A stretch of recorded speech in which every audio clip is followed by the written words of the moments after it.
Penataan kawasan suci Pura Agung Besakih Karangasem resmi dimulai.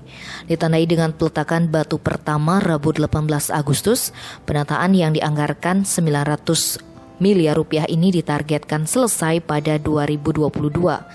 Gubernur Bali Wayan Koster menjelaskan, penataan kawasan suci tersebut merupakan program prioritas misi pembangunan daerah Bali untuk mewujudkan kehidupan keramo Bali sejahtera dan bahagia skala dan niskala. Disebutkannya sejak lama kawasan suci, Parahyangan, Pawongan dan Palemahan Pura Besakih kurang mendapat perhatian. Bangunan suci banyak mengalami kerusakan. Selain itu, jaminan kesehatan Serati Banten tidak diurus dengan baik. Kondisi Palemahan, warung, kios, dan taman termasuk fasilitas umum juga tidak tertata dengan baik. Termasuk juga fasilitas parkir tidak memadai hingga sering macet.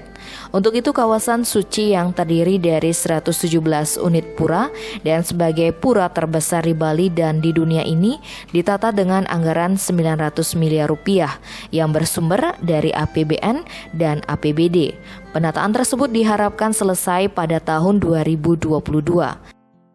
Tim Bali Express melaporkan.